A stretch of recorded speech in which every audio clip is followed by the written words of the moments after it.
because early this morning, our company, Altran, announced something which is big in our history, and I think would have some consequences as well for the way we work with our customers.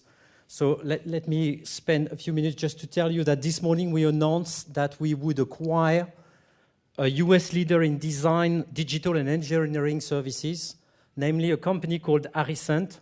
Aricent is a $700 million company headquartered in the Silicon Valley in Santa Clara. They have 11,000 employees with great delivery mechanism in India, and they are serving blue-chip customers in software, high-tech, telco, semiconductor, and other industries. Why am I mentioning this is because in our young industry of engineering and R&D services, this is the first biggest merger in history. And second, because it's creating what we called the undisputed global leader that I think some of our customers are expecting. As you can see here, this would create a leader with 44,000 employees in 33 countries, 3 billion of revenue, #1 in Europe, #1 in the US, so #1 worldwide, obviously. This will have worldwide position in most industries with superior expertise in key technology domains, product development, obviously mechanical engineering, system engineering, and I'd like to mention two that Aricent is bringing to the Altran Group, which are major. The first one is design. With the Aricent company comes an iconic brand and company called Frog. Frog is no less than the #1 or #2 design company in the world. It's the company that Steve Jobs has been using to create the design of the Apple company back in the 80s. And with IDEO, which is another iconic brand, this is one of the two biggest companies, and it's a very iconic brand in Boston and in the Silicon Valley. So together with Altran, now we will become the #1 design company in the world. And the second one is software engineering, where Aricent has an extensive knowledge in working with one of the big names in the software industry, and that will make us as well one of the top provider of software engineering worldwide. And finally, as you can see, I think this is one of the things which is important in our industry, is how you deliver and be able to deliver from great place, including for efficiency reasons from great locations. So we will have 5 global delivery centers with 15,000 people, and with India, Eastern Europe, North Africa, Portugal, and North America, namely that's with Mexico, and which will complement, obviously, our teams in the various countries. And with that, we will be even bigger than the Indian players on their own country. I mean, for the R&D space, obviously not the IT one. So sorry for taking the time for that, but I think this is, you might read something about it, and that's why we announced this morning, 8 a.m. And it's not that often that a French company can acquire a Silicon Valley high-tech company, so thank you for it. So now, let's get to my subject today, which I wanted to share with you, which is about, which is about embracing digital disruptions. And to start with, I'd like to highlight 2 small examples, just to warm up a little bit, which is talking about a time that you remember when we were discussing whether one day computers would be able to beat humans on their own ground. And back, if you remember, in the 90s with the Deep Blue fight against Kasparov, that finally Kasparov was able to win by 4-2. That was the year of chess. I don't know if you heard about this story about the game of Go that happened last year and this year. The game of Go is a game which is very difficult to predict, and we saw that this was a game in which computers had no chance because it would require a lot of creativity in the way you play the game. Last year, Google created a computer called Alphago, and Alphago fought against Lee Sedol. Lee Sedol is no less than the best player of Go from year 2000 to year 2010.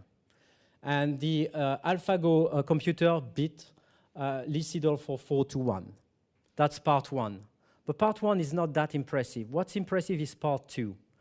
What Google did with its DeepMind team is they built a new computer called Alphago Zero this year, and Alphago Zero has beaten Alphago by 100-0.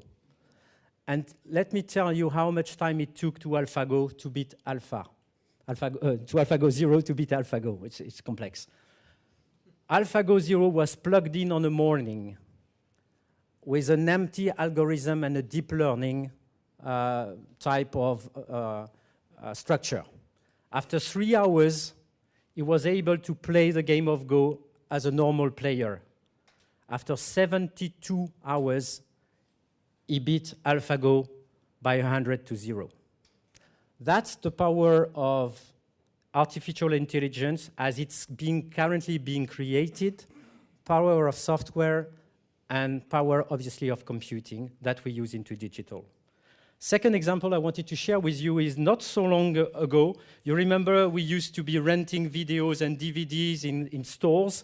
The world champion for that was Blockbuster. They had 9,000 stores throughout the world. And in 2004, they were asked to buy a small startup called Netflix for $50 million.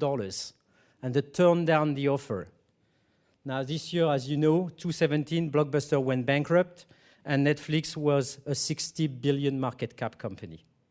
So we all know those examples. I mean, it's not. But what I wanted to highlight by that is that we are living, as you know it, in an area of disruptions. Well, every given day, all of us, we are using smartphones, tablets, through Wi-Fi to connect to the cloud. We download music on Spotify and Deezer. We download films on Netflix or iTunes. We order taxi at Uber. We check traffic at Waze. We order food at Deliveroo. We rent hotels and trips on Booking or TripAdvisor while discussing with our families and friends on Facebook, on WhatsApp, on Twitter, or on LinkedIn. That's what we do every given day. And what's special about all of this? 3 things. None of these technologies existed 10 years ago. Everything I just mentioned was not there and commercially available 10 years ago. 2, most of the companies I mentioned are worth well over 1 billion in value, and never in history, believe me, have we seen such an acceleration in innovation. We are at a turning point, an inflection point in the way innovation are eating our everyday lives. And that's one of the key things with digital disruption or digital transformation, as we may call it, is eating our company because it's eating our everyday life. And for us, answering to Paris' question before, what's digital transformation? We think that most of the time, we have a hard time defining what digital transformation is. And I would say for us, it's a 3-stroke disruption engine. The first one, digital transformation, is about digital customers. We all know that. So digital customers, they are connected, they are mobile, they are informed, they are influenced, and you name it. Everybody knows that. My customers have changed, and there are many initiatives. I mentioned here some of the things Altran is working on with some customers, where our companies are trying to take into account the fact that we now are working with digital customers. But the second thing is that digital transformation is not just about handling digital customers. It's about also making sure, just as Gilles Le Borgne explained, how do my operations become digital? This is what digital companies are all about. It's not about taking care only about customers. It's about going digital themselves. And the last thing that we also sometimes forget is that if I want to do a full digital transformation, some example we did. I just did that, and I mentioned this one. If you're interested in trying full factory digitalization and virtualization, we have a demo at the break where you will be able to visit an Airbus plant in the south of Spain, see a digital twin, and go 3D by visiting the plant there and see how you connect to machines with mind control and as well to the real data within the plant. And the third one, as I said, that we sometimes forget is also digital products and services, what we call here the digital office. Because your company is going to be digital when your products are going to be digital. Okay? So this is what we call digital transformation. This 3-stroke disruption engine with digital customers, digital operation, and digital products. Now, it's hitting all of us. I will not go into details about this heat map, but we've been building this heat map just to show that all industries are, to some level, concerned by this phenomenon. And there is a profound transformation ongoing. And if we look where our companies stand for the moment, I would say most of us have realized that the customer experience is important And most of us have started things like customer journey, changing the customer experience through our website and being fully digital in our interaction with customers. I think most of us have undertaken that journey. But it's just like an iceberg. I mean, this is only the visible part of it. You can't say you have done a digital transformation because you've gone through your customer journey and you've said, I've changed that and now I have a digital interaction with my customers. Once again, all the invisible part, which is taking a lot of efforts and time, is about how will you transform your operations. And that's what we see with our customers is that when it goes to operation digitization, we are still in the early stage. And there's the same kind of thing with digital products. I mean, it's on everybody's agenda, but most of our companies are struggling really to start building the products with the right level of quality of software and interactions between the operations and the customers. So for us, this is what we're talking this afternoon is about all this profound transformation ongoing. Now, why do we say that? It's because most of us, we can go after digital transformation for two reasons. The first one would be very defensive. It's just because we have to do it. Okay, that will maybe prevent us from dying, but that's not what all of us live for. All of us live for building a competitive separation towards our competitors. That's what we're here for, to thrive and try to build that separation. And we think that in digital transformation, competitive separation can only be possible if you are able to integrate those three levels with the relevant digital engagement with customers, the optimized digital operation, and being able to build digital products. So now the question is, how do you do this? I mean, it's an easy problem to state. It's a difficult question to answer. So I would try to give maybe some tracks on possible ways to go. What we think companies have to do if they want to succeed in the digital age is three things. First thing, and I'll explain it, is try to focus on what will create their competitive advantage in the future. Try to understand how digital can help build a competitive advantage. It can be through increased operations and productivity. It can come from better digital products. It can come from better customer experience. But try to define where your real core competitive separation will come from. The second one is to redefine your core activity, and I'll explain what I mean by that, and then to adopt a deliberate approach to manage innovation. Why do I mean by that?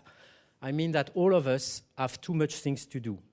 We need to do some choices, and it's difficult to do choices if you don't have a deliberate way to define how you want to manage your innovation. What do you want to favor? What do you want really to insist on? And what do you accept maybe to let go or to let others do for you? So let's try to see how you can do that. The first thing that we see is that when we look at what digital leaders are doing, most of them, they are following what we call a deliberate approach to manage innovation. And they are using, you can call it core context, core, non-core, you call it the way you want, it has no importance. They are building that type of metrics where they are trying to understand two things. First things is, what is core for my company? Which means, what are the processes or the things I do which is really creating a true differentiation and a separation from the rest of the competition? And all the rest of what I'm doing is context, meaning that your core should be 10 or 20% of what you do, not more than that. 80% of what you do, believe me, is context. Your competitors are doing the same. They might be a bit better or a bit worse than what you do, but you are competing almost on par with them. That's what we call context. That does not mean this is not important. This is the second axis. On the second axis, you can have things which are what we call enabling. I need to do it because it's part of something bigger. Or you can have things which are mission critical, meaning if I don't do them well, they are killing my P&L, because at the end of the month, it's going to make difference on my revenues. If you're using a matrix like this, you can take all your activities and try to position them on the matrix. You will see it's very, I would say, funny to some extent. At the beginning, everything falls down into the upper left category, because your teams will tell you it's mission critical and it's core. So everything we do is mission critical and core. That's only true for startups. Startups, they are mission critical and core because they are so small that everything they do matters. But for big companies like us, a lot of our activities fall into other categories. And then once you've done the job, you can apply, I would say, a different way to manage your innovation. Everything on the left, which is core, is obviously thing in which you need to invent and deploy, meaning that you need to invest on those areas, you need to have your teams, and you need to supplement your teams with external teams that can help you be quicker on your time to market. The essence here is time to market. How do I go to market quicker? If you go quicker yourself, do it yourself. But if you think that by using someone helping you, you would be quicker on the market, then you should go that route. The second part is about everything else, which is context. On that part, you should really look at two things. How do I manage those activities so that they are as productive as they can? And second thing, how do I extract my resources and trust someone else to do it for me? Because many companies in their innovation, they get trapped in the extract phase. They have their best people, most of their money, still doing things that to some extent are not creating any competitive advantage and to some extent are not mission critical anymore. So this is what I would say the killing trap of innovation, but if you use that kind of matrix, and it's very important in digital transformation because there are so many things to do that we may, at some points, don't know how to choose. So that's only a proposal that we make, but we have found with our customers that the customers which are using this kind of matrix, they have a better time making choices and defining how they should spend their money and whether they should have a build or buy type of strategy. So what does it mean, core or context? For example, accelerating on core would be if you're in a telco business, how do I make sure I spend on software-defined networks and network virtualization, because that's absolutely core maybe for me. How do I invest in smart health? How do I invest in autonomous vehicles? But if I do that, that's going to take most of my money. So how do I manage some context like 2D and 3G management? Do I need my own team to do that? How do I do regulatory filing and compliance? If I want to invest in smart health, do I need my own team once again to do it? And if I do a lot in autonomous vehicles, how do I manage my body-in-white engineering, for example, for a car manufacturer, either by sharing platforms or by trusting someone to build platforms for me? That's the kind of thing that is helping a digital transformation and you in making some choices. So to conclude on that, now once you go into your project, what kind of principles for successful digital transformation do we see? Working with our customers, what we've seen is that there are two phases. As Paris mentioned before, I mean, having a vision and a roadmap is absolutely essential. We have seen many customers who get lost with proof of concept and many things because they do things, but at some point of time they stop and say, well, what do we want exactly to reach and what are we running after? So it's good to stop, and that doesn't mean it takes a long time. We have worked with some customers and we're able to do that kind of things in 12 weeks. I mean, in 12 weeks, you would be able to have a roadmap and a vision and a full project for what you want to achieve. But at some point, you need to do that. So what do you put in your ambition? Fine. Take the time to define your digital vision and roadmap. Do I go after digital operation, digital project? I'm looking for efficiency, customer experience, both of that, all those type of things. Define the value of digital for your business. What's the ROI of the various digital scenario? I think it's key to go by scenario rather than proof of concept. Let's say, what are the scenarios I want to develop and where would I get the ROI from? And last, ensure the adoption through the company. At some point, somebody else than you will have to develop and use that application. So onboarding the teams as early as possible within the ambition is absolutely crucial. Otherwise, it's too late. I mean, we will lose time when we execute. And the second phase is obviously about securing the execution. And there I would agree with some of the things that we've already seen in the presentation. First one is to focus on user experience. I mean, user experience is key in digital transformation. If you expect people to change the way they work, and when I say user experience, once again, for me, user is both internal user as well as external user, and I do not put any priority. They are as important. If your internal users do not use your application, you will fight for months, so it will not show any ROI. Second, how do you access the rare expertise in core domains? I cannot say how much I agree with what we said before. I mean, most of us, we want to go to Silicon Valley to do big data and data analytics. That's fine, but believe me, those guys are $300K for a junior. They're not better than guys in Ukraine or Belarus. So you have to look rather for where the talents are, rather than where are the hotspots and where is it cool to be, because that's the most critical thing. Finding that kind of talents in digital is really, really difficult. And the last one is to open up the digital ecosystem. There are so many things to do that, I mean, all of us have to put our egos down and to work together with startups, big companies, I mean, industries and service companies, because it's complex to go after a digital transformation, and it's great to have a team of talents that come from various environments. So that's what I wanted to share with you, and that said, thank you very much for listening.